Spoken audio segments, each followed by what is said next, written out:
¿Cómo es posible que el mundo entero, durante 2 milenios, creyera ciegamente que una piedra pesada cae más rápido que una ligera, cuando para desmentirlo bastaba con dejar caer 2 rocas desde una torre?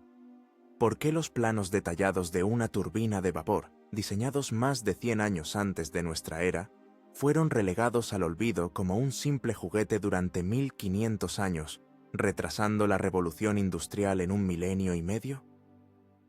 Estas no son anomalías casuales de la historia, son los síntomas de una enfermedad intelectual, las huellas de una prisión mental construida por la mente más brillante de la antigüedad.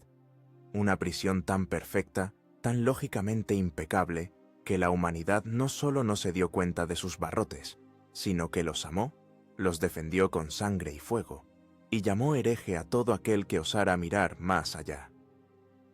Esta es la historia de Aristóteles de esta gira, el hombre que le dio al mundo un universo ordenado y comprensible, y al hacerlo, se convirtió en el mayor freno para el progreso que la historia humana haya conocido jamás.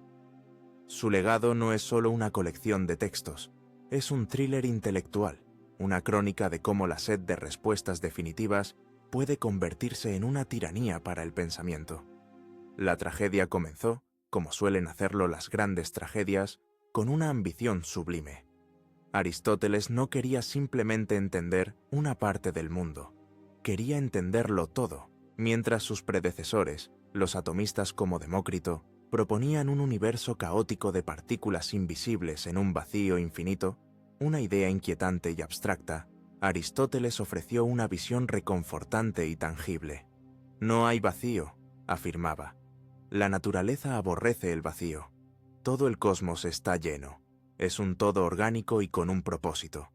En lugar de átomos abstractos, propuso 4 elementos simples que cualquiera podía ver y tocar: tierra, agua, aire y fuego. Cada uno tenía su lugar natural. La tierra y el agua anhelaban descender hacia el centro del universo. El aire y el fuego anhelaban ascender hacia los cielos. Una piedra cae no por una fuerza misteriosa llamada gravedad, sino porque su naturaleza es ser tierra y anhela regresar a su hogar, el centro de la tierra. Es simple, es elegante y es profundamente, catastróficamente erróneo, pero su poder no residía en su veracidad, sino en su coherencia. Aristóteles no dio a la humanidad el conocimiento, le dio el regalo mucho más seductor de sentirse conocedora. Su sistema era un edificio intelectual de una solidez aterradora.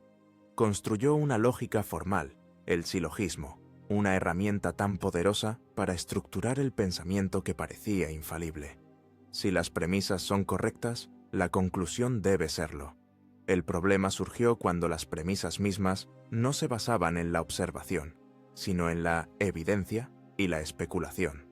Aristóteles miraba el mundo y deducía sus principios.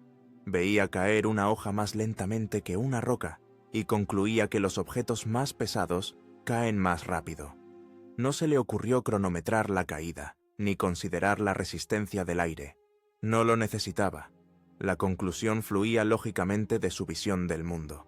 El experimento, el acto de interrogar a la naturaleza, era para él una actividad menor, propia de artesanos y obreros, no de filósofos. El verdadero conocimiento se alcanzaba a través del pensamiento puro, de la deducción a partir de primeros principios evidentes por sí mismos.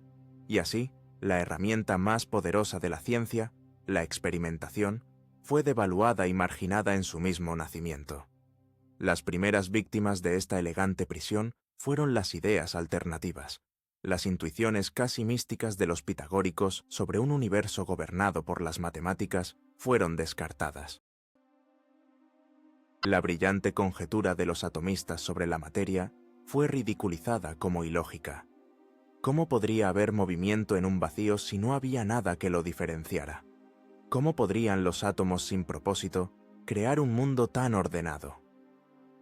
Aristóteles ofrecía respuestas para todo. Su física explicaba el movimiento.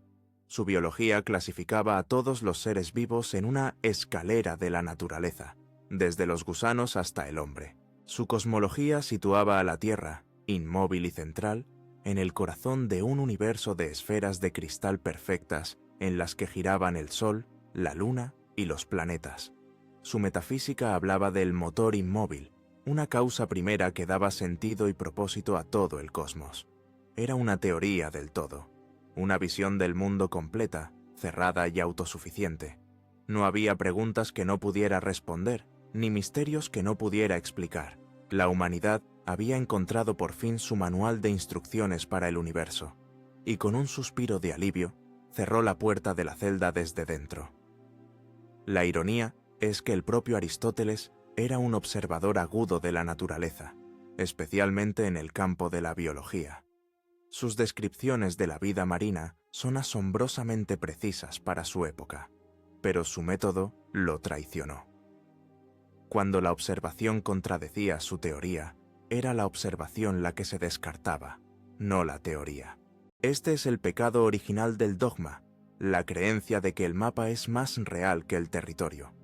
Creó un sistema donde la coherencia interna era más importante que la correspondencia con la realidad. ¿Qué da más miedo? No saber la verdad o estar encerrado en la cosmovisión de otro, por muy genial que sea. Aristóteles no era un villano, era un genio cuyo propio éxito se convirtió en una catástrofe. Construyó un palacio para la mente humana, pero era un palacio sin ventanas, donde los únicos paisajes visibles eran los que él mismo había pintado en las paredes. Su autoridad se vio inmensamente magnificada por un accidente histórico. Fue el tutor de Alejandro Magno. Mientras las falanges macedonias conquistaban el mundo conocido, llevaban consigo no solo sus espadas, sino también la cultura griega, y en el corazón de esa cultura estaba la filosofía de Aristóteles. Se convirtió en el filósofo, como si no hubiera habido ni pudiera haber otro. Su palabra se convirtió en ley, no por la fuerza de la evidencia, sino por el peso de la autoridad. Las bibliotecas del mundo helenístico se llenaron de sus obras, y las de sus rivales intelectuales, como los atomistas, se perdieron o fueron destruidas, no necesariamente por una conspiración, sino por simple negligencia. ¿Para qué copiar los textos de los equivocados cuando se poseía la verdad definitiva? La diversidad intelectual, el alma de cualquier progreso, comenzó a marchitarse. El sistema aristotélico ofrecía algo irresistible, la certeza. En un mundo lleno de caos, guerras y dioses impredecibles, ofrecía un cosmos ordenado, teleológico, donde todo tenía un propósito y un lugar. Era un bálsamo para la ansiedad humana. La búsqueda de la verdad es un camino arduo y a menudo frustrante, lleno de callejones sin salida. Aristóteles ofreció un atajo, un destino final donde uno podía descansar, seguro en el conocimiento de que el universo era exactamente como debía ser. Y la humanidad, cansada de buscar, aceptó el regalo con gratitud. No se dio cuenta del precio que pagaría por esa paz intelectual. 2000 años de estancamiento. La prisión no se construyó con ladrillos y mortero, sino con silogismos y certeza. Fue la trampa perfecta. La expansión del helenismo no solo difundió el comercio y el idioma griego, extendió una red invisible de pensamiento que capturaría las mentes más brillantes durante generaciones. Las ideas de Aristóteles, llevadas en los bagajes de los ejércitos de su antiguo alumno, Alejandro, encontraron un nuevo hogar y un nuevo propósito. La autoridad del conquistador se transfirió a la del filósofo, y en ninguna parte echó raíces esta autoridad de forma más profunda y sofocante que en el corazón intelectual del Nuevo Mundo, la ciudad fundada por el propio Alejandro, un faro de conocimiento que paradójicamente se convertiría en el mausoleo del pensamiento crítico, la Gran Alejandría. Entonces, ¿qué es más peligroso? ¿Una verdad incompleta que nos impulsa a buscar más, o una mentira perfecta que nos convence de que no queda nada por descubrir? La historia de Aristóteles nos obliga a elegir. Escribe tu elección en los comentarios, porque la respuesta define nuestra relación con el conocimiento mismo. La Biblioteca de Alejandría. El solo nombre evoca imágenes de un vibrante centro de descubrimiento, de rollos de papiro conteniendo toda la sabiduría del mundo antiguo. Y en cierto modo, lo era. pero también fue el escenario de una tragedia silenciosa. En sus grandes salas, bajo la mirada vigilante de los Ptolomeos, la obra de Aristóteles no fue simplemente estudiada, fue canonizada. Se convirtió en el evangelio secular de la razón. Cientos de eruditos, hombres de inmenso intelecto como Aristarco de Samos, que propuso un modelo heliocéntrico del universo casi 2000 años antes de Copérnico, o Eratóstenes, que calculó la circunferencia de la Tierra con una precisión asombrosa, trabajaron a la sombra de El filósofo. Sus descubrimientos, cuando contradecían el sistema aristotélico, eran vistos como curiosidades matemáticas, como ejercicios intelectuales, pero no como descripciones de la realidad. La realidad ya había sido descrita por Aristóteles. El trabajo de los eruditos de Alejandría no era descubrir, sino comentar, preservar y sistematizar la obra del maestro.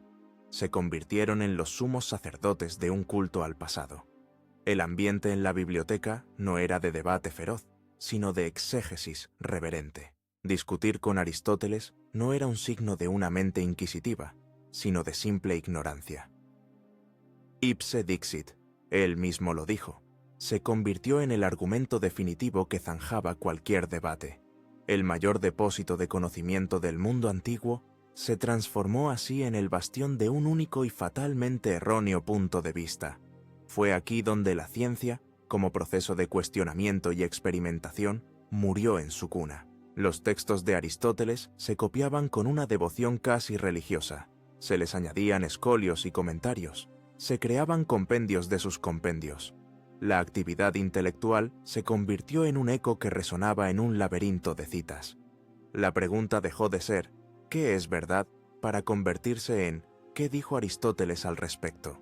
Y así, el pensamiento se fosilizó. La historia de Herón de Alejandría es quizás el ejemplo más trágico de esta parálisis intelectual. En el siglo I de nuestra era, este ingeniero y matemático genial construyó la Eolípila, una esfera hueca que giraba a gran velocidad impulsada por chorros de vapor. Era, en esencia, la primera turbina de vapor de la historia. Tenía en sus manos la llave de la revolución industrial. Pero en el universo de Aristóteles no había lugar para tal dispositivo. La física aristotélica, con su división entre movimiento natural y violento, no podía explicar ni predecir su funcionamiento. No encajaba en el sistema, y como no encajaba, se descartó como un juguete ingenioso, una curiosidad para asombrar a los fieles en los templos. La idea de usarla para realizar trabajo útil, para mover molinos o bombear agua, era sencillamente impensable. El dogma actuó como un filtro, dejando pasar solo aquello que lo confirmaba y relegando al olvido todo lo que lo amenazaba. La humanidad tendría que esperar otros 1500 años para redescubrir lo que Herón ya sabía. La ironía es que los propios alejandrinos poseían las herramientas para destrozar el sistema aristotélico. Tenían una tradición matemática sofisticada, heredada de Euclides. Tenían ingenieros capaces de construir maravillas como el faro. Pero la separación entre el pensamiento filosófico y el trabajo manual, una distinción que el propio Aristóteles había consagrado, resultó fatal. Los filósofos no experimentaban y los ingenieros no teorizaban. El conocimiento estaba compartimentado. Los matemáticos podían calcular las órbitas planetarias usando modelos que no eran geocéntricos, como el de Aristarco, pero los consideraban meros trucos de cálculo, no descripciones del cosmos real. El cosmos real seguía siendo el de las esferas de cristal aristotélicas. La mente y la mano, la teoría y la práctica, se divorciaron, y de esa separación nació un largo período de esterilidad científica. La biblioteca de Alejandría se convirtió en un ecosistema intelectual cerrado. Al igual que una especie aislada en una isla, el pensamiento evolucionó de maneras extrañas, volviéndose cada vez más complejo y ornamentado, pero sin ninguna conexión real con el mundo exterior. Se desarrollaron complejas escuelas de neoplatonismo y gnosticismo, pero la ciencia empírica se estancó. La autoridad de los textos antiguos superaba la autoridad de la propia evidencia. Si un médico observaba algo en un cuerpo que contradecía las enseñanzas de Galeno, quien a su vez había basado su anatomía en la biología de Aristóteles.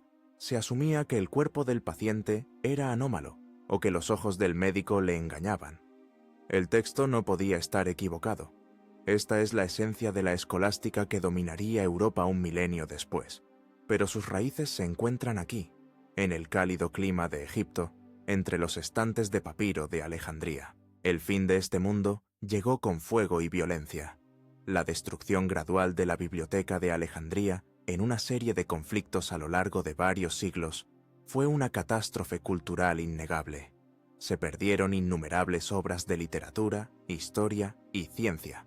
Pero esta destrucción tuvo una consecuencia no deseada y profundamente irónica. En el caos, lo que sobrevivió no fueron las obras más complejas o matizadas, sino los resúmenes más simples, los manuales y los compendios, y entre ellos las versiones más dogmáticas y simplificadas de la filosofía de Aristóteles. Los matices, las dudas que el propio filósofo pudo haber tenido, se perdieron. Lo que quedó fue el esqueleto del sistema, sus afirmaciones más categóricas, despojadas de contexto. Y fue este esqueleto doctrinal, esta versión endurecida y simplificada de su pensamiento, lo que se transmitió a la siguiente gran potencia que dominaría el Mediterráneo. Los textos supervivientes, traducidos al latín, no siempre con la mayor precisión, comenzaron su viaje hacia el oeste, hacia el corazón de un imperio nuevo y en expansión. Un imperio que valoraba el orden, la ley y la eficiencia por encima de todo. Un imperio que no tenía tiempo para las sutilezas de la filosofía griega, pero que encontraría en la lógica y las clasificaciones de Aristóteles una herramienta perfecta para sus propios fines. El dogma no murió en las llamas de Alejandría, simplemente se preparó para una nueva conquista, esta vez en la mente práctica y disciplinada de Roma. Cuando el legado de Aristóteles, destilado y endurecido, llegó a Roma, encontró un terreno fértil de un tipo muy diferente. Roma era una civilización de soldados, ingenieros y administradores. Su genio no residía en la especulación abstracta, sino en la aplicación práctica. Construyeron acueductos que transportaban agua a lo largo de cientos de kilómetros, carreteras que unían un imperio, y un sistema legal que se convertiría en la base del derecho occidental. Pero esta mentalidad pragmática, que era su mayor fortaleza, también fue una debilidad fatal para el pensamiento científico. Los romanos no estaban interesados en las preguntas fundamentales sobre la naturaleza del universo. Estaban interesados en resultados. No necesitaban la inquieta curiosidad griega. Necesitaban fórmulas que funcionaran, reglas claras y un orden predecible. Y Aristóteles, en su versión simplificada, se las proporcionó. Tomaron del filósofo griego lo que les era útil y descartaron el resto. Su lógica se convirtió en la base de la retórica en el Senado y en los tribunales. Sus clasificaciones biológicas fueron adoptadas por naturalistas como Plinio el Viejo, y su física y cosmología, con la Tierra convenientemente en el centro del universo, fueron aceptadas sin cuestionarlas. ¿Por qué habrían de hacerlo? Funcionaba. Permitía predecir los eclipses con suficiente precisión para los propósitos religiosos y agrícolas. Explicaba por qué las cosas caían al suelo y el humo subía. Era un sistema suficientemente bueno. La gran tradición griega del debate, de la confrontación de ideas opuestas, se marchitó bajo el sol de Italia. La duda fue reemplazada por la utilidad. El estruendo de las legiones que marchaban para conquistar nuevas tierras ahogó la silenciosa voz de la razón que se preguntaba si el mundo era realmente como se les había dicho que era. Plinio el Viejo es el perfecto ejemplo de la mentalidad romana. Su monumental Historia Natural es una obra asombrosa, un intento de recopilar todo el conocimiento humano sobre el mundo natural. Pero es un batiburrillo acrítico. En sus páginas, observaciones zoológicas precisas se mezclan sin distinción con mitos sobre basiliscos y mantícoras. Y como base teórica para todo ello, se encuentra el dogma aristotélico. Plinio no realizó experimentos para verificar las afirmaciones.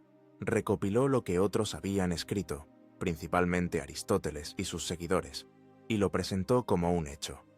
Al hacerlo, no solo perpetuó los errores del griego, sino que les dio el sello de la autoridad romana. Su obra se convirtió en el libro de referencia sobre ciencia durante más de 1000 años, una enciclopedia de errores que se copiaría una y otra vez en los monasterios medievales. El ocaso del Imperio Romano de Occidente asestó el golpe final a lo que quedaba de la investigación científica original. En medio del caos de las invasiones bárbaras, la desintegración de las instituciones y la lucha por la mera supervivencia, la preservación del conocimiento se convirtió en una tarea desesperada. Se perdieron la mayoría de los textos griegos originales. Lo que sobrevivió del legado de Aristóteles fueron principalmente traducciones latinas, de resúmenes y comentarios. La riqueza y complejidad del pensamiento helenístico se redujo a una serie de afirmaciones dogmáticas y fáciles de memorizar.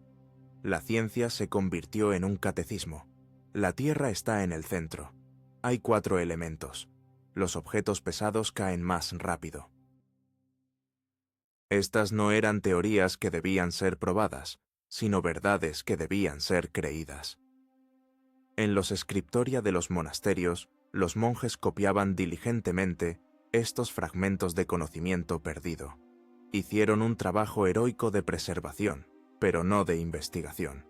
Su objetivo no era entender el mundo natural, sino preservar los restos de un pasado glorioso y buscar en ellos alegorías que iluminaran las verdades de la fe cristiana. La curiosidad por el mundo físico se consideraba, en el mejor de los casos, una distracción, y en el peor, una peligrosa vanidad. El mundo era un lugar de paso, un valle de lágrimas. El verdadero conocimiento no se encontraba en el estudio de las rocas y las estrellas, sino en la revelación divina y en las sagradas escrituras. La jaula intelectual forjada por Aristóteles y reforzada por Roma estaba a punto de recibir su cerradura final. Durante siglos, Europa se sumió en lo que a menudo se llama la Edad Oscura. Fue un período de gran agitación, pero también de gestación. Mientras el conocimiento clásico languidecía en Occidente, confinado a unos pocos monasterios, encontró un refugio inesperado. En las florecientes ciudades del mundo islámico, desde Bagdad hasta Córdoba, los eruditos árabes no solo preservaron las obras de los antiguos griegos, sino que las estudiaron, las comentaron y construyeron sobre ellas. Médicos como Avicena y filósofos como Al-Farabi mantuvieron viva la llama de la investigación racional, y fue a través de ellos que Aristóteles sería redescubierto por Europa. El más influyente de estos pensadores fue Averroes, el gran comentarista de Aristóteles que vivió en la España musulmana del siglo XII. Sus meticulosos análisis de la obra del filósofo griego, traducidos al latín, comenzaron a filtrarse en las recién fundadas universidades de París, Bolonia y Oxford. El efecto fue el de una bomba intelectual. Europa redescubrió un sistema de pensamiento tan completo, tan lógicamente coherente, que parecía ofrecer una alternativa racional a la fe ciega. Por un momento, pareció que la razón y la revelación entrarían en un conflicto mortal. Pero entonces, un monje dominico italiano, un hombre de intelecto prodigioso y fe inquebrantable, logró lo impensable. Su nombre era Tomás de Aquino, y su obra sellaría la alianza más poderosa y terrible de la historia intelectual. Tomás de Aquino emprendió una tarea titánica: reconciliar al pagano Aristóteles con la doctrina cristiana. En su Summa Theologiae construyó una síntesis monumental. Usó la lógica aristotélica para probar la existencia de Dios. Integró la metafísica aristotélica en la teología cristiana, y aquí es donde ocurrió la catástrofe. Al hacerlo, también canonizó la ciencia de Aristóteles. El modelo geocéntrico del universo, con sus esferas de cristal movidas por ángeles, se convirtió en la representación oficial del cosmos divino. La física de los lugares naturales y el movimiento con propósito se convirtió en una descripción de la providencia de Dios. La biología errónea, la química de los 4 elementos, todo quedó santificado, grabado en piedra no solo como verdad científica, sino como dogma religioso. La Iglesia construyó su universo sobre los cimientos de Aristóteles, y cualquier grieta en esos cimientos amenazaba con derribar todo el edificio. A partir de ese momento, dudar de Aristóteles ya no era un simple desacuerdo académico, era una herejía. Cuestionar que la Tierra estuviera en el centro del universo no era solo un error astronómico, era desafiar el lugar especial de la humanidad en la creación de Dios. Sugerir que los cielos no eran perfectos e inmutables era contradecir la naturaleza divina. La prisión intelectual, que antes estaba hecha de lógica y autoridad, ahora tenía barrotes de acero forjados en el fuego de la teología y estaba custodiada por un guardián formidable y despiadado, la Santa Inquisición. El más mínimo intento de fuga se castigaría no solo con el ostracismo académico, sino con la excomunión, la prisión, la tortura y la hoguera. El conocimiento del mundo natural quedó congelado por decreto divino. Esta alianza impía creó la dictadura ideológica más eficaz de la historia. No se basaba únicamente en el miedo, sino también en una profunda necesidad psicológica. Ofrecía un universo estable, jerárquico y lleno de significado. Dios estaba en su cielo, el Papa en Roma, el Rey en su trono y el siervo en su campo. Todo tenía un lugar y un propósito asignados, desde la estrella más lejana hasta el más humilde gusano. Era un sistema que ofrecía consuelo y orden en un mundo a menudo brutal y caótico. Renunciar a él era enfrentarse no solo a la ira de la Iglesia, sino también al terror de un universo indiferente y sin sentido. ¿Serías capaz de ir contra todos, sabiendo que tu razón solo se demostraría cientos de años después? Sin embargo, incluso en las épocas más oscuras, siempre hay luces que se niegan a extinguirse. En las aulas de las universidades medievales, en las celdas de los monasterios, algunas mentes inquietas comenzaron a encontrar grietas en los muros de la prisión. No se atrevían a atacar el edificio de frente. Eso habría sido un suicidio. En cambio, comenzaron una guerra de guerrillas, una campaña de sabotaje intelectual desde dentro del propio sistema. Plantaron semillas de duda que tardarían siglos en germinar, pero que finalmente harían añicos el universo de Aristóteles y la Iglesia. Eran los primeros herejes de la razón, y sus historias son las de una rebelión susurrada en los márgenes de los manuscritos. Te enfrentas a una elección: vivir en un mundo ordenado y con propósito, pero basado en una mentira, o buscar una verdad caótica y a menudo incómoda. ¿Qué prefieres, la seguridad del dogma o el riesgo de la libertad? Deja tu respuesta en los comentarios, porque este es el dilema al que se enfrentaron los primeros rebeldes. La guerra contra el dogma no comenzó con una declaración abierta, sino con susurros en los pasillos de Oxford y París. Fue una revuelta silenciosa, llevada a cabo por hombres que, en su mayoría, eran clérigos devotos. No se veían a sí mismos como revolucionarios, sino como lógicos que intentaban refinar el sistema, sin darse cuenta de que sus refinamientos eran en realidad cargas de demolición. Uno de los primeros y más valientes fue Roger Bacon, un monje franciscano del siglo XIII. Bacon fue un hombre adelantado a su tiempo, un visionario que abogó apasionadamente por lo que llamó scientia experimentalis.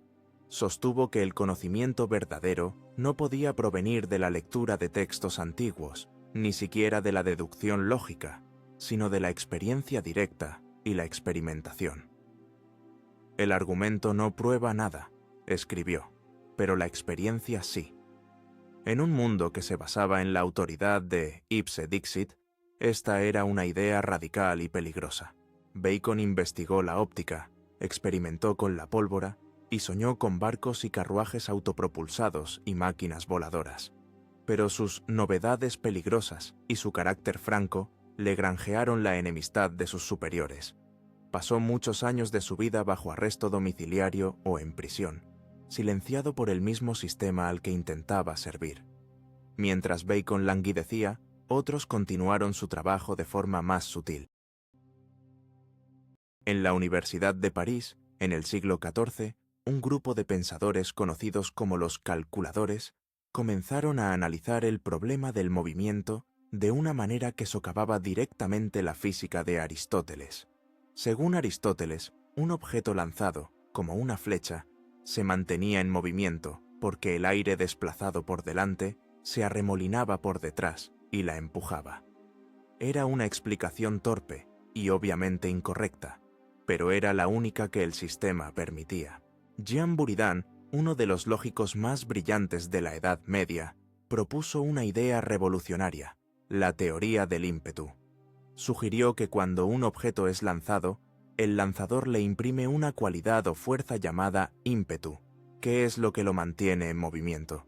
Cuanto más rápido se lanza y más masivo es, mayor es el ímpetu. El ímpetu se disipa gradualmente por la resistencia del aire y la gravedad. Esto puede no sonar exactamente como la ley de la inercia de Newton, pero es un precursor asombrosamente cercano. Buridan había dado el primer paso conceptual para salir de la física aristotélica. Su alumno, Nicolás de Oresme, fue aún más lejos. Oresme fue una de las mentes más originales de la Edad Media. Usó gráficos para representar la relación entre variables, un paso fundamental hacia la matematización de la física, y se atrevió a cuestionar uno de los pilares del sistema, la inmovilidad de la Tierra. En su obra Libro del cielo y del mundo, Oresme argumentó, utilizando una lógica impecable, que no había ninguna forma de probar que la Tierra no giraba sobre su eje una vez al día. Señaló que si la Tierra girara, un observador en su superficie percibiría que los cielos giran a su alrededor, exactamente como lo hacemos. Argumentó que sería mucho más simple y elegante que la pequeña Tierra girara, en lugar de que la inmensa esfera de las estrellas diera una vuelta completa cada 24 horas.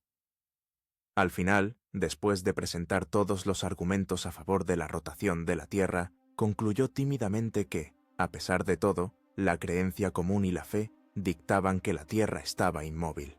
Fue un acto de autocensura necesario para sobrevivir. No se atrevió a derribar el pilar, pero demostró a todos que estaba hueco.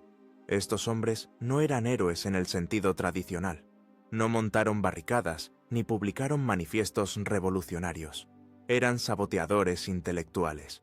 Trabajaban desde dentro, utilizando las propias herramientas de la lógica aristotélica para mostrar sus inconsistencias.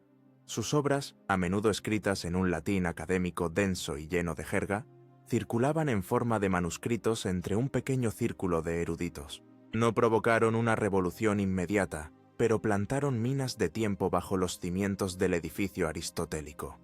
Las ideas del ímpetu y la posibilidad de la rotación de la Tierra se discutieron en las universidades durante los siguientes 200 años.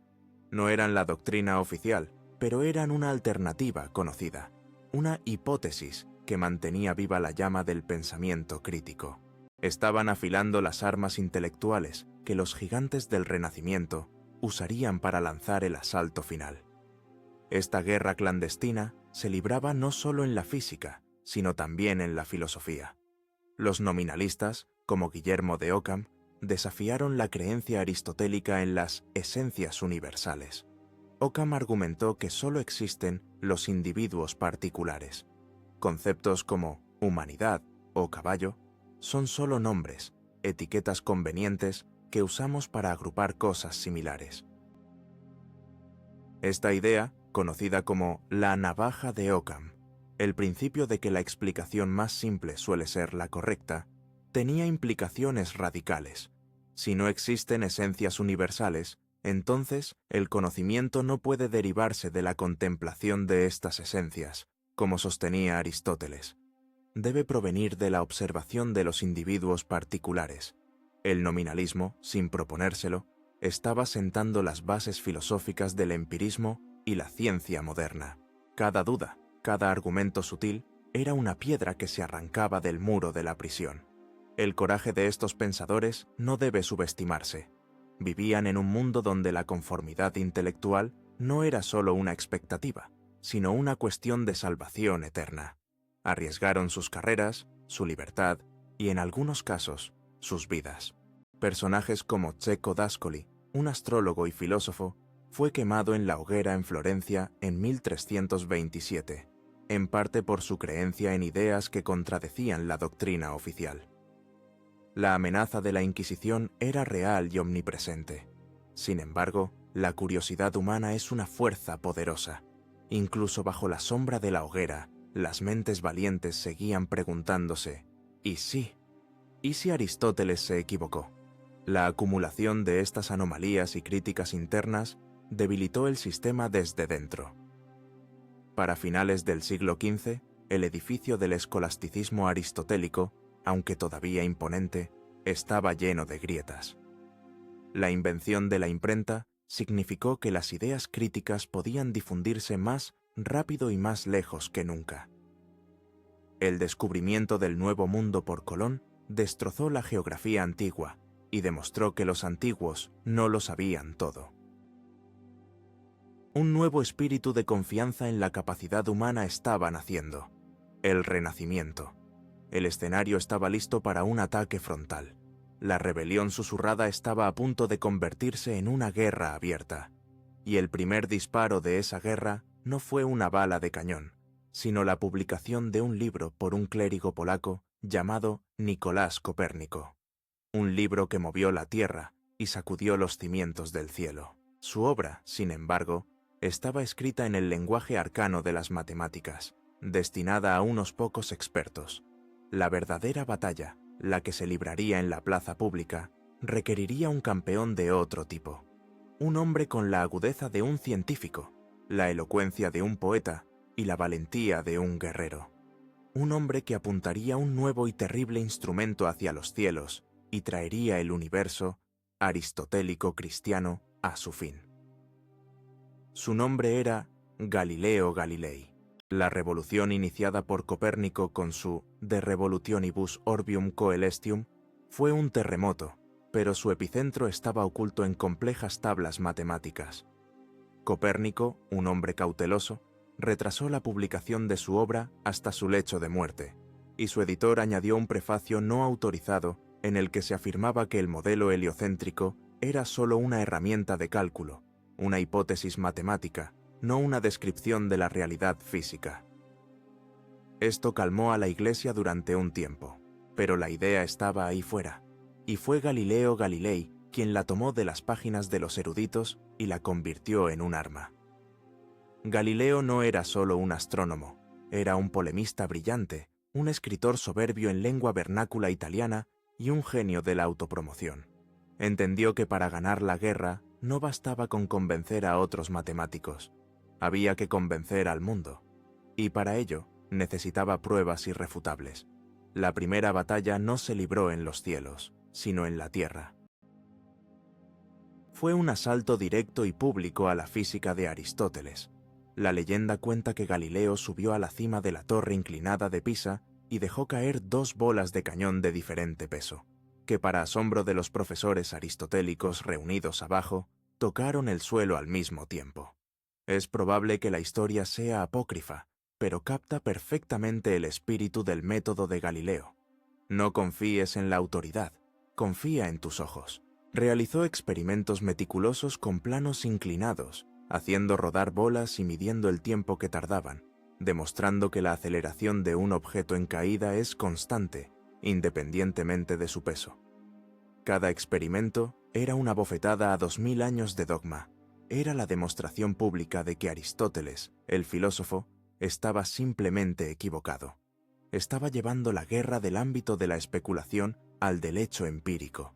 Pero su arma más poderosa aún estaba por llegar. En 1609, Galileo oyó hablar de un invento holandés, un anteojo que hacía que los objetos lejanos parecieran cercanos. Sin haber visto nunca uno, y basándose únicamente en descripciones, construyó su propio telescopio, mucho más potente. Y entonces hizo algo que nadie había hecho antes de forma sistemática. Lo apuntó hacia el cielo nocturno. Lo que vio en los meses siguientes demolió el cosmos aristotélico para siempre. Descubrió que la luna no era una esfera perfecta y etérea, como afirmaba Aristóteles, sino que estaba cubierta de montañas y cráteres. Era un mundo rocoso como la Tierra. Vio que la Vía Láctea no era una exhalación en la atmósfera superior, sino que estaba compuesta por millones de estrellas individuales. Y lo más devastador de todo, descubrió 4 pequeñas estrellas que giraban alrededor del planeta Júpiter. Eran lunas. Aquí estaba la prueba innegable de que no todo en el universo giraba alrededor de la Tierra. El sistema aristotélico ptolemaico no podía explicar esto. Era un golpe mortal. Galileo publicó sus descubrimientos en un pequeño libro llamado Sidereus Nuncius, el mensajero sideral. El libro fue una sensación en toda Europa. Lo convirtió en una celebridad, pero también en un hombre marcado. Los filósofos aristotélicos se negaron a mirar por su telescopio, argumentando que el diablo podía crear ilusiones en las lentes. Dijeron que si la experiencia contradecía a Aristóteles, peor para la experiencia.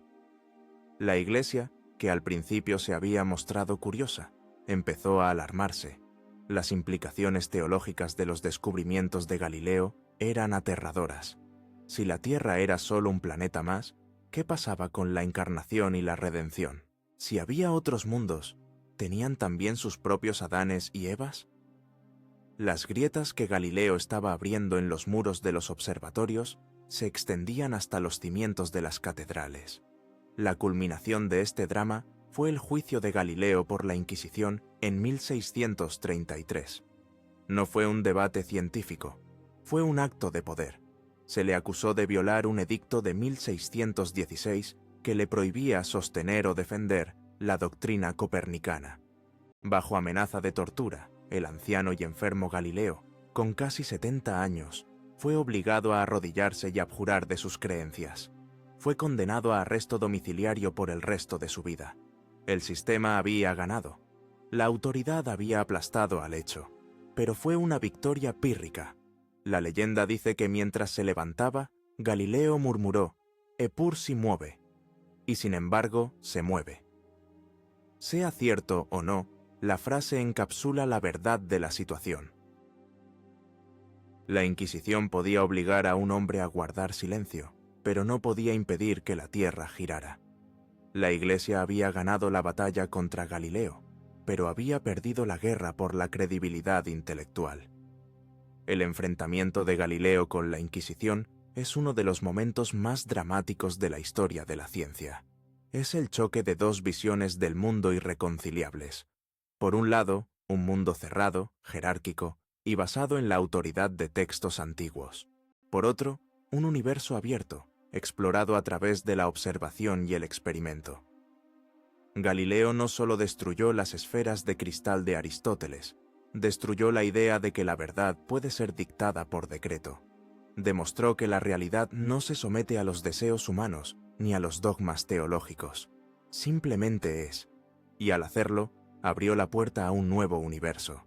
Pero la guerra no había terminado. Mientras Galileo luchaba por liberar los cielos, otra prisión, igualmente antigua y mortal, mantenía cautivo el conocimiento del cuerpo humano. Una prisión construida también sobre los errores de Aristóteles y que costaría incontables vidas. La física y la cosmología de Aristóteles no eran los únicos pilares de su sistema que frenaron el progreso.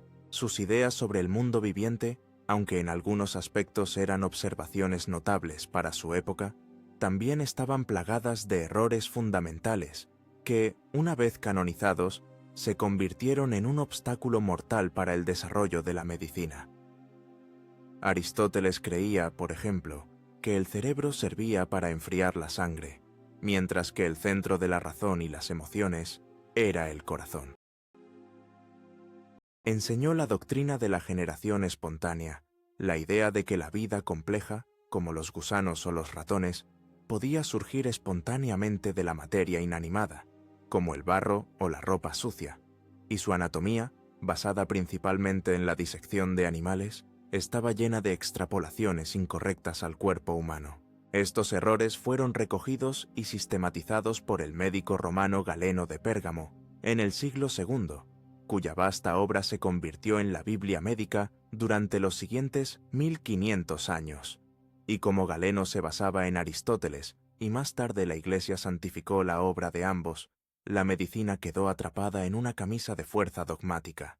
La consecuencia más devastadora de esta canonización fue la prohibición de la disección de cadáveres humanos. Durante la mayor parte de la Edad Media, esta práctica se consideraba una profanación del cuerpo, creado a imagen y semejanza de Dios. Los médicos aprendían anatomía no de los cuerpos, sino de los textos de Galeno. Si la experiencia de un cirujano en el campo de batalla contradecía lo que Galeno había escrito, se asumía que Galeno tenía razón y el cirujano estaba equivocado. El resultado fue 1,5 años de estancamiento médico. Se practicaban sangrías basadas en la teoría de los 4 humores de Galeno, a menudo con resultados fatales.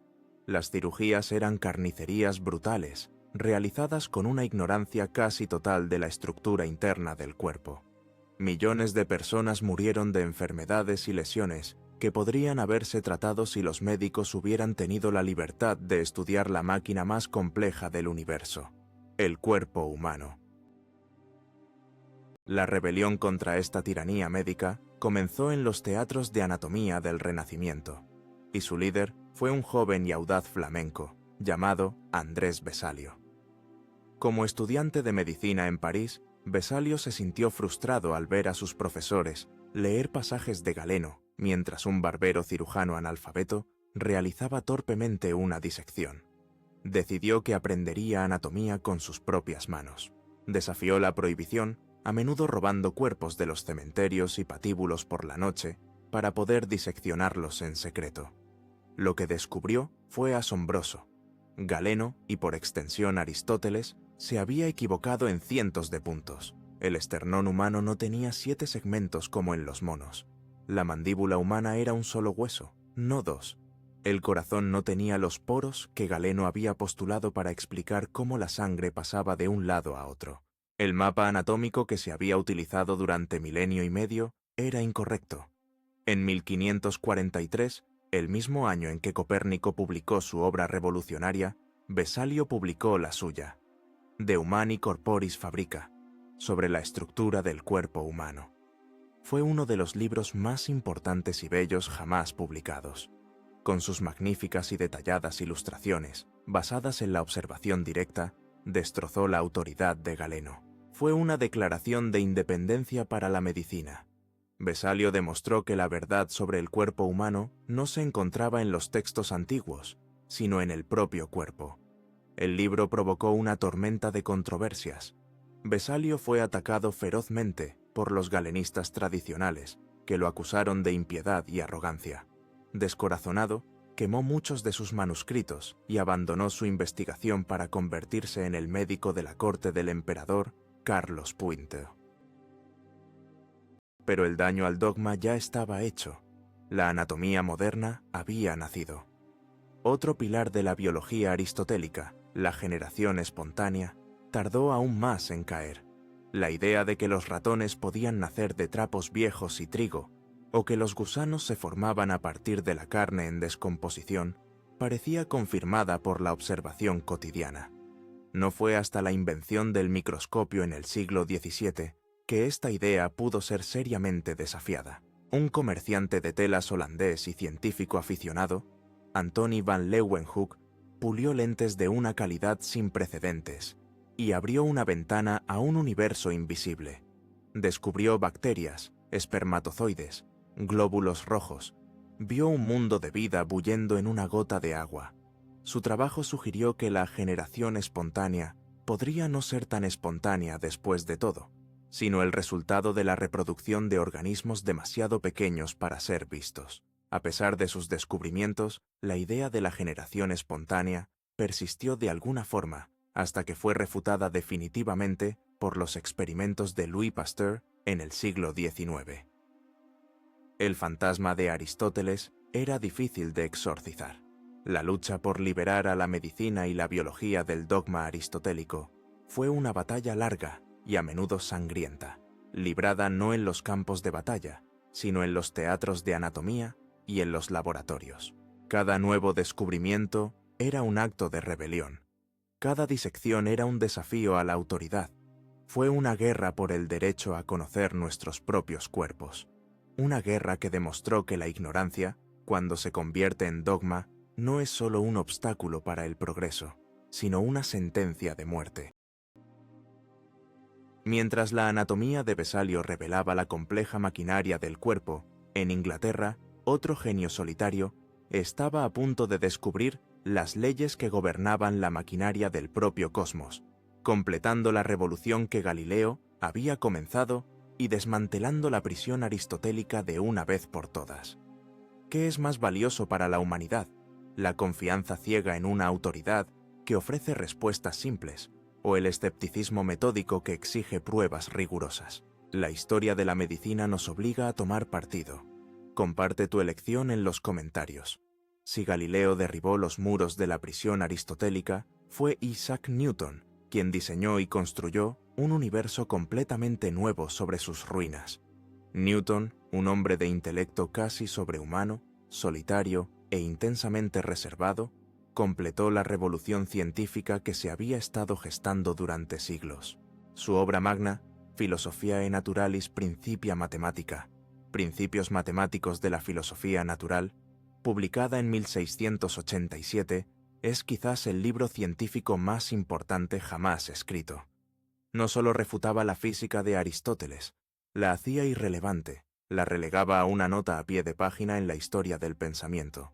Los Principia no eran una obra de filosofía especulativa, sino una rigurosa obra de matemáticas y física que describía el universo como un vasto mecanismo de relojería, gobernado por leyes precisas, universales e inmutables. En el corazón de la obra de Newton se encuentran sus tres leyes del movimiento. La primera, la ley de la inercia, era la culminación de las ideas de Buridan, Galileo y Descartes. Un objeto en reposo permanece en reposo y un objeto en movimiento permanece en movimiento a una velocidad constante en línea recta, a menos que una fuerza externa actúe sobre él. Esta ley asestaba un golpe mortal al corazón de la dinámica aristotélica. Para Aristóteles, el estado natural de los objetos era el reposo. El movimiento requería una causa constante. Para Newton, el movimiento era tan natural como el reposo. La pregunta ya no era ¿qué mantiene a un objeto en movimiento?, sino ¿qué hace que un objeto cambie su movimiento? Con esta sola ley, todo el complejo y erróneo aparato de motores, lugares naturales, y el aire que empuja las flechas se desvaneció en el aire. La segunda y tercera leyes definieron los conceptos de fuerza, masa y aceleración, proporcionando las herramientas matemáticas para analizar y predecir el movimiento de cualquier objeto. Pero el verdadero golpe de genio de Newton fue su ley de la gravitación universal. La leyenda de la manzana que cae es, como la de la Torre de Pisa de Galileo, probablemente una simplificación, pero contiene una verdad profunda. Newton tuvo la audaz intuición de que la misma fuerza que hacía caer una manzana al suelo era la que mantenía a la Luna en órbita alrededor de la Tierra y a los planetas en órbita alrededor del Sol. Fue una unificación de una audacia impresionante. La distinción fundamental de Aristóteles entre una física terrenal, imperfecta y corruptible, y una física celeste, perfecta y eterna, quedó aniquilada. Había una sola ley, una sola física, para todo el universo. Una sola ecuación matemática describía la caída de una manzana y la danza de los planetas. El cosmos dejó de ser un organismo con propósitos y anhelos, para convertirse en un sistema gobernado por la fría y elegante precisión de las matemáticas. El impacto de los Principia fue profundo y transformador. Proporcionaron un marco unificado para la ciencia que dominaría el pensamiento durante los siguientes 200 años. La ciencia ya no era una colección de observaciones dispares y especulaciones filosóficas. Se convirtió en una empresa matemática, un esfuerzo por descubrir las leyes fundamentales de la naturaleza y expresarlas en el lenguaje de las ecuaciones. El éxito de la mecánica newtoniana fue espectacular. Utilizando sus leyes, los astrónomos podían predecir los movimientos de los planetas con una precisión asombrosa, calcular el regreso de los cometas e incluso predecir la existencia de planetas aún no descubiertos, como Neptuno, basándose en las perturbaciones en la órbita de Urano. El universo, que antes era un lugar de misterio y designio divino, se había vuelto predecible, comprensible y, en cierto modo, domesticado. La demolición de la física aristotélica fue total. La idea de los 4 elementos, fue reemplazada por la química emergente de Robert Boyle y Antoine Lavoisier. La cosmología geocéntrica fue reemplazada por el sistema solar heliocéntrico de Copérnico, ahora firmemente establecido sobre los cimientos matemáticos de Kepler y Newton. La biología teleológica fue desafiada por los anatomistas y los microscopistas. Los últimos muros de la antigua prisión se habían derrumbado con un estruendo ensordecedor, revelando una vista de un universo infinito, gobernado por leyes impersonales y accesibles a la razón humana. La sensación de liberación y poder intelectual que esto generó fue inmensa y dio lugar a una nueva era, la Ilustración. Filósofos como John Locke, Voltaire y Adam Smith intentaron aplicar el método newtoniano de la razón y el análisis al estudio de la mente humana, el gobierno y la sociedad. Creían que si las leyes de la naturaleza podían ser descubiertas, también podían serlo las leyes de la humanidad, y que el progreso era inevitable. Sin embargo, la victoria no fue tan completa como parecía. Aunque el edificio físico de la ciencia aristotélica había sido demolido, su fantasma seguía rondando los pasillos del pensamiento. Aristóteles no solo había proporcionado un conjunto de hechos sobre el mundo, había inculcado en la cultura occidental una serie de hábitos mentales, de formas de pensar, que eran mucho más difíciles de erradicar que la creencia en las esferas de cristal. La guerra contra los hechos de Aristóteles se había ganado, pero la guerra contra sus métodos de pensamiento, contra los virus mentales que había liberado, apenas había comenzado. El mundo físico había sido liberado, pero la mente humana seguía, en muchos aspectos, prisionera de suposiciones y categorías que se remontaban al Liceo de Atenas. El derrocamiento del universo físico de Aristóteles fue tan completo que es fácil asumir que su influencia terminó con Newton. Pero esto es una ilusión. Un sistema de pensamiento que ha dominado una cultura durante 2 milenios no desaparece sin dejar rastro. Se convierte en parte del tejido del lenguaje, de la lógica cotidiana, de las suposiciones no examinadas que subyacen a nuestro pensamiento. El fantasma de Aristóteles, expulsado de la física y la astronomía, encontró nuevos refugios en campos del conocimiento más nuevos y menos matematizados. Continuó su reinado no como un rey visible, sino como un titiritero invisible, moviendo los hilos del pensamiento en la biología, la política e incluso en nuestra forma de argumentar. Los viejos hábitos mentales mueren con una dificultad extraordinaria. Una de las ideas aristotélicas más persistentes y dañinas fue la teleología, la creencia de que todo en la naturaleza tiene un propósito, un telos o fin último hacia el que se esfuerza. Para Aristóteles, una bellota se esfuerza por convertirse en un roble. Es su propósito. Esta forma de pensar, aunque poética, es un callejón sin salida científico. Impide hacer la pregunta correcta. En lugar de preguntar ¿para qué sirve un órgano?, la ciencia pregunta ¿cómo llegó a existir este órgano a través de un proceso histórico? La teleología aristotélica fue la principal barrera intelectual para el desarrollo de la biología evolutiva. Durante siglos, los naturalistas se contentaron con admirar la perfección de la adaptación de los organismos a su entorno como prueba del diseño divino, un eco directo del propósito aristotélico. No fue hasta que Charles Darwin, en su Origen de las especies, propuso un mecanismo no teleológico, la selección natural, que la biología pudo liberarse de este yugo. Darwin demostró que la aparente finalidad de la naturaleza no es el resultado de un diseño o propósito preconcebido, sino de un proceso ciego y algorítmico de variación y selección a lo largo de eones. La lucha de Darwin contra el creacionismo fue, en su raíz, la batalla final contra la teleología de Aristóteles. Otro fantasma aristotélico fue el esencialismo, la idea de que cada cosa tiene una esencia fija e inmutable que la define. Una silla es una silla porque participa de la esencia de la silla.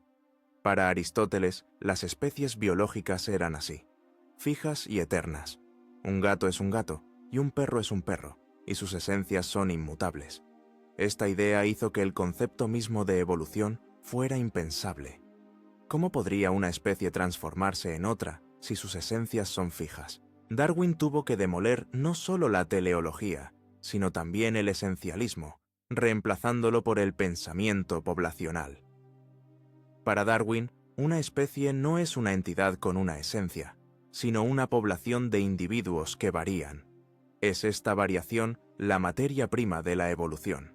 El esencialismo aristotélico todavía nos persigue hoy en día en los debates sociales y políticos. Cuando la gente habla de la esencia de una nación, una raza o un género, como si fueran categorías fijas y monolíticas en lugar de construcciones complejas y fluidas. Incluso en la química, el legado de Aristóteles tardó en desaparecer.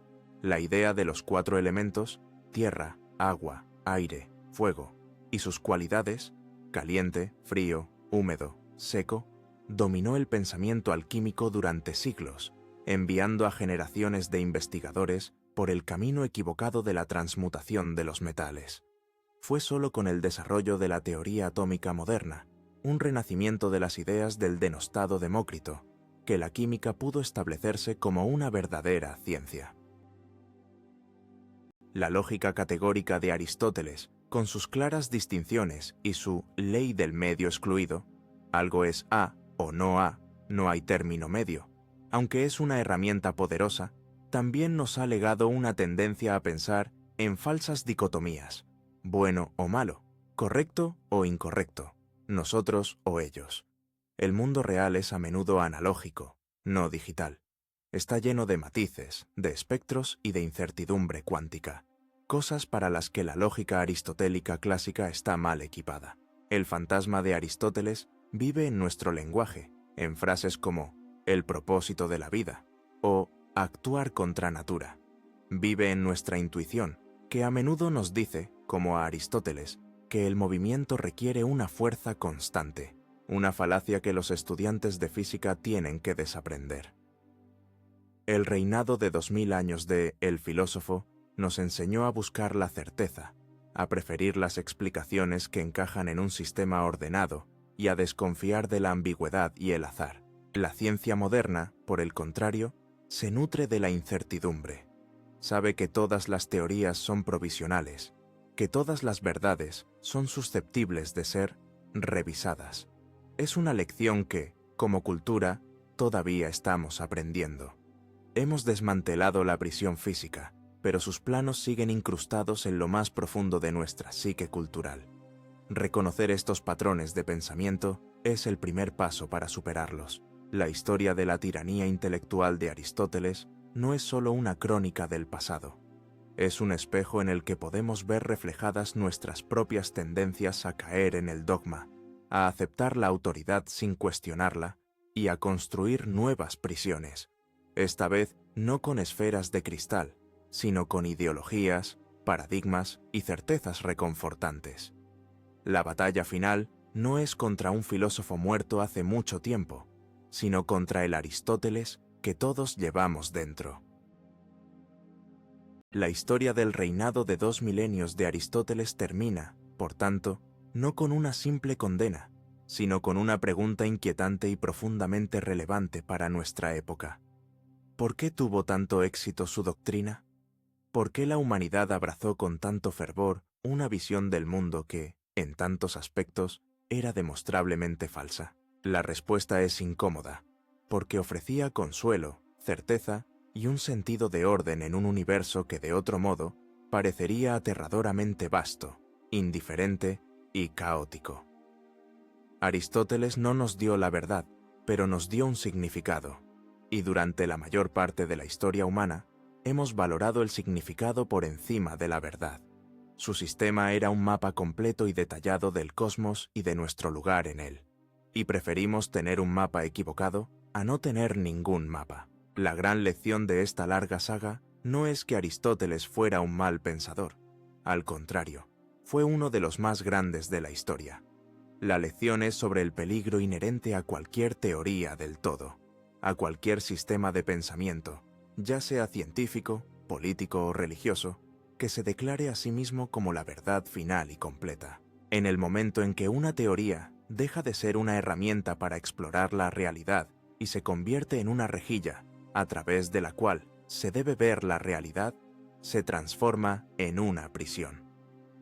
La grandeza del método científico, el verdadero legado de la revolución iniciada por hombres como Galileo y Newton, no es un nuevo conjunto de dogmas que reemplazan a los antiguos, es, por el contrario, la institucionalización de la duda.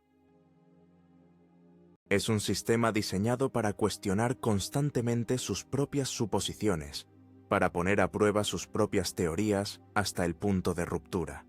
La ciencia no es un cuerpo de conocimiento, sino un proceso de desmantelamiento de la ignorancia.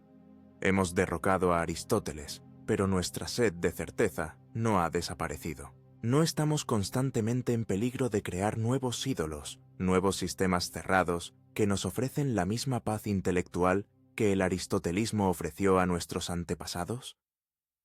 Miremos a nuestro alrededor. Los paradigmas científicos dominantes, cuando se defienden con una ferocidad que excluye cualquier alternativa, ¿no corren el riesgo de convertirse en dogmas? Las ideologías políticas que ofrecen explicaciones simples y soluciones totales a problemas complejos, ¿no son acaso nuevas prisiones para la mente? En la era de las cámaras de eco de las redes sociales y las noticias falsas, ¿no estamos todos tentados a construir nuestras propias y acogedoras cosmologías personales, inmunes a los hechos que las contradicen? La historia de la lucha contra el dogma de Aristóteles es la historia de la dolorosa conquista de la libertad intelectual. Pero esa libertad no es un estado final, un paraíso de verdad alcanzado. Es una lucha constante. Es el deber de cuestionar no solo a los demás, sino sobre todo a nosotros mismos. Es la voluntad de vivir con la incertidumbre, de aceptar que nuestro conocimiento siempre será incompleto y provisional. Es comprender que el objetivo no es llegar a un destino final de conocimiento absoluto, sino disfrutar del viaje de descubrimiento sin fin. Es una libertad inquieta, exigente y a menudo incómoda. Pero es la única libertad que merece la pena. El legado de Aristóteles es, por tanto, una advertencia eterna. Nos recuerda que el mayor enemigo del conocimiento no es la ignorancia, sino la ilusión del conocimiento. Nos muestra cómo la mente más brillante puede, con las mejores intenciones, construir la prisión más duradera, y nos obliga a hacernos la pregunta fundamental sobre qué valoramos más. La historia ha cerrado el círculo. De vuelta al principio, nos enfrentamos a la misma elección que se le ofreció a la humanidad en la antigua Grecia, y que se nos ofrece de nuevo cada día. Aristóteles le dio a la humanidad una visión coherente del mundo y 2000 años de estabilidad intelectual. La ciencia le arrebató esa estabilidad, ofreciendo a cambio una búsqueda eterna y una revisión constante de la verdad. Entonces, ¿qué eliges para ti?